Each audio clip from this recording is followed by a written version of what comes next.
Bago ang lahat, ang isa sa mga greatest shot sa NBA history, Game 7 ng NBA Finals over dito kay Steph Curry nung nakabalik mula sa 3-1 deficit ang Cleveland Cavaliers na nakuha nila yung championship at tumatak din na isa sa mga team na hindi na maaalis sa history. Kasama sa team na to yung isa sa most controversial at most misunderstood player sa modern NBA.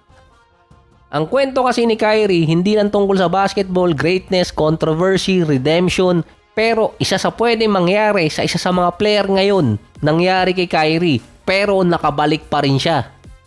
So para sa episode na to, tingnan natin kung paano nga ba umangat, bumagsak at umangat ulit ang isang Kyrie Irving. Balik tayo 2011 season. Ito yung time na papasok ng bagong era. Nanalo si Derrick Rose ng MVP na bago ang kontrata. Unang failed na subok ng Miami sa finals, ang huling beses na si Kobe nakalaro ng 82 games, nag-retire na noon si Shaq, at ito rin yung time na hindi gugustuhin ng mga college player or batang player na pumasok ng NBA dahil nagbabanta noon ang 2011 lockout season na nagpabago ng liga ngayon. Papasok ng 2011 NBA draft. Hindi si Kyrie lang ang number 1 or consensus na number 1 sa NBA draft nun, kundi ang isa pa si Harrison Barnes ng North Carolina. Siya din yung tinitingnan na number 1 player sa class ni Kyrie. Papasok din ng college, hindi si Kyrie ang number 1 player, number 3 siya sa ranking at number 8 pa nga siya pagdating sa ranking ng mga point guard. Mas mataas pa sa kanya si Brandon Knight na pinasayaw niya at pina-breakdance pa. Si Harrison Barnes ang number 1 player nun na bumalik ng college dahil nga sa lockout ng 2011. Hindi agad kasi siya magkakasahod nun sa NBA.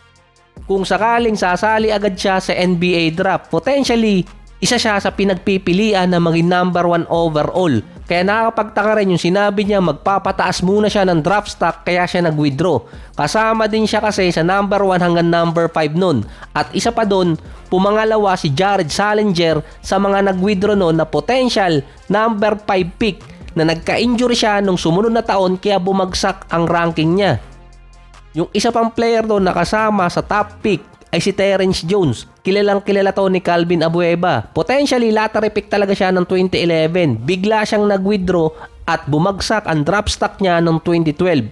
Ang naiwan doon si Kyrie at si Derek Williams. Biruin mong si Enes Kanter naging third pick pa noong 2011 dahil nga maraming matataas na rank player ang hindi sumali noong 2011. Naka 11 games lang si Kyrie sa college. 3 pangalan ang nasa radar ng Cavaliers na kukunin nila bilang number 1. Sa scouting report, si Derek Williams ang pinaka-safe na talent na kunin. Worried kasi yung iba kay Kyrie dahil nga nagkaroon siya ng injury. Tinuloy pa rin ang Cavaliers na piliin si Kyrie bilang number 1 overall. Pagdating niya ng Cleveland, siya ang may control ng Cavaliers dahil wala ng star player ang Cleveland noon. Umalis si LeBron papuntang Miami, hindi pa napapalitan. Dito nagsimula yung pag-angat ni Kyrie dahil hindi safe na pick si Derek Williams noon, kundi si Kyrie ang right pick. 2011-2012 season, 66 games meron noon ng mga teams. Nakalaro si Kyrie. Debut game ni Kyrie, meron siyang 6 points, 3 rebounds at 7 assists versus Raptors. Bumawi naman agad siya nung second game, 14 points, 7 rebounds at 2 steal. Nung time na to, sa pagitan din ng mga games, 2 hanggang 3 araw.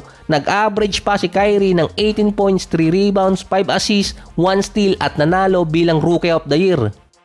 Ikalawang season, pang-unang All-Star ni Kyrie. Ikatlong season naman, All-Star MVP. Until dumating yung 2014-15 season na bumalik si LeBron sa Cleveland, naging contender ulit ang Cavaliers. Nakapasok ng 3 sunod na final si Kyrie at nag-champion ng 2016. Nasa superstar status si Kyrie dahil mabenta siya or madali siyang i-market lalo na yung mga merchandise na meron siya. Money machine siya ng Nike pagdating sa signature shoes.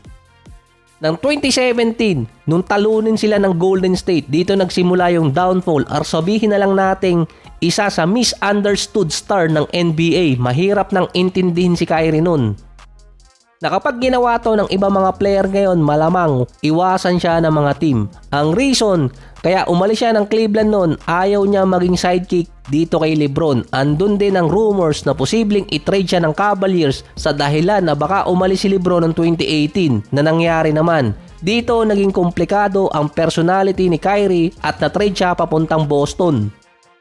Sa Celtics, naging number 1 player pa naman si Kyrie pero sinundan siya ng issue. Kasabay din doon nang dumating si Jason Tatum. Sa 2 season ni Kyrie sa Boston, all-star level pa rin naman siya. Kaso nga lang hindi siya nakakalaro ng at least 70 games. Nagkaroon doon ng mga issue sa locker room. Siya ang laging tinuturo naging dahilan kung bakit nagkaroon ng problema si Kyrie at yung Celtics. Dati inamin na rin naman ni Kyrie na nag-fail talaga siyang maging leader ng isang team na hindi niya pala kaya. Mas nakita pa doon na mas nananalo ang Boston kapag walang Kyrie, lalo na noong 2018 na nagkaroon ng injury si Kyrie at naiwan si Jason Tatum. Nangako pa noon si Kyrie na pipirma ulit sa Boston or mag-i-stay siya hanggang lumipat ng Brooklyn noong 2019-2020 season. Dito nagalit yung mga fans ng Boston na kung merong megastar, superstar, star for all season, si Kyrie habang nasa Brooklyn, naging all-star sa controversy. Tinawag niyang phone yung media. Hindi siya nagpapa-interview. Ini-skip din niya yung mga media broadcast. Naging part-time player siya dahil ayaw niyang magpabaksin during pandemic time. Hindi siya makalaro sa mismo nilang home court dahil sa binigay na mandate ng mayor ng New York. Kaya road games lang siya nakakalaro nun. Pili pa kung saan. Kaya ang naging resulta, overwork si Kevin Durant at si James Harden. Isa din reason kung bakit umalis si Harden sa Nets nun. Meron pang mga random absences si Kyrie noong 2021 na mostly personal ang nilalagay dun. Meron din siya mga injury pero ang tumama talaga dun or nakita ng iba. Hindi naglaro si Kyrie na ang sinabi personal reason tapos nakita siya sa isang party during pandemic pa to. Merong mga ginagawa si Kyrie na hindi na rin maintindihan ng mga fans, lalo na yung isang komento niya pa na flat daw yung mundo. Meron pang pagkakataon doon na nawalan siya ng sponsor, lalo na yung Nike. Nagkaroon pa ng issue doon regarding sa anti-Semitic film na na-promote ni Kyrie na humantong sa backlash at nasuspindi ng Nets. Tumanggi siyang humingi ng paumanhin hanggang binigyan siya ng kondisyon ng NBA at ng Brooklyn para makabalik. Hanggang sa pumalpak din yung super team ng Brooklyn noong February 2023, nag-request si Kyrie ng trade at napunta ng Dallas. Skeptic noon ng mga analyst kung anong gagawin ni Kyrie sa Mavericks sa unang salang niya. Dahil ka merong pang luka doon na baka hindi sila magtagpo mula sa pagiging top 6 or top 8 team ng Dallas. Nung dumating si Kyrie, biglang bumagsak sila noon at naging lottery team. Kung marami mga fans ang nagalit kay Nico Harrison nung tinrade si Luka, si Nico Harrison din ang nakakaintindi kay Kyrie kasama si Mark Cuban. Dahil muntikan ang bumagsak si Kyrie, saktong dumating siya sa isa sa mga team na merong misunderstood na team owner. Ang unang ginawa kasi ni Mark Cuban nun, nung siya pa ang majority owner ng Dallas, gumawa agad siya ng supportive environment kay Kyrie. Sinabi ni Mark Cuban hindi nila i-judge si Kyrie at ilalagay siya sa best position na mag-succeed.